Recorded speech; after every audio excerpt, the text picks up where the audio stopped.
विद्यार्थी मित्रांनो, अशा प्रकारचे रेशिओचे गणित आल्यानंतर आपल्याला या ठिकाणी चौघांचा रेशिओ हा काढायचा आहे। तर या ठिकाणी बघा, अशा प्रकारचे उदाहरण आल्याच्या नंतर या ठिकाणी लसावी पद्धतीने तो काढणं आवश्यक असतं। या ठिकाणी छेद 8 आहे आणि या ठिकाणी 2 आहे, मग याला जर 4 ने गुणलं तर या ठिकाणी छेद 8 होतो। या ठिकाणी छेद 3 आहे, या ठिकाणी 9 आहे, याला जर 3 ने गुणलं तर या ठिकाणी सुद्धा छेद 9 होतो। मग अंशाला पण 3 ने गुणायचं। या ठिकाणी छेद 4 आहे, या ठिकाणी 6 आहे, यांचा जर लसावी जर घेतला तर 6 दुने 12 आणि 4 त्रिक 12, म्हणजे या ठिकाणी 2 ने गुणून 12 येतात। या ठिकाणी पण 2 ने गुणायचं। या ठिकाणी 3 ने गुणून 12 येतात, मग या ठिकाणी पण 3 ने गुणायचं। आता यांचे रेशिओ आपण अशा पद्धतीने लिहून घ्यायचे, ए बी सी आणि डी।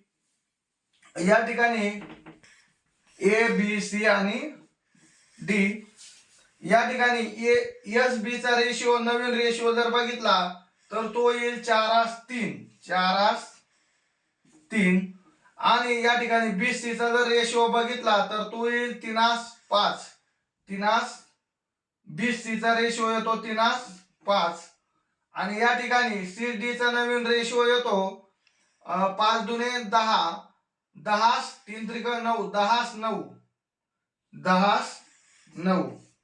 10 9 या ठिकाणी व्यवस्थित मांडणी करून घ्यायची। या ठिकाणी हा 3 या ठिकाणी न्यायचा, हाच 3 पुन्हा या ठिकाणी न्यायचा, या ठिकाणी हा 5 या ठिकाणी न्यायचा आणि हा 3 या ठिकाणी न्यायचा।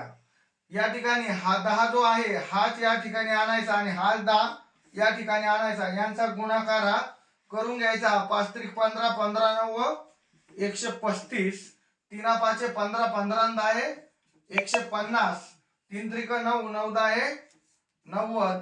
या ठिकाणी 10 त्रिक 30, 3 चौकी 12, 120 आणि या ठिकाणी सर्व संख्यांना एकाच संख्येने जर भाग दिला तर रेशिओ हा, नवीन रेशिओ हा भेटून जातो। तर या ठिकाणी बघा, 15 8 120, 15 सक 90 आणि 15 10 150, 15 9 135। मग नवीन रेशिओ जो आहे तो अशा पद्धतीने येईल, 8 6 10 9, 8 6 10 9 हा रेशिओ असेल।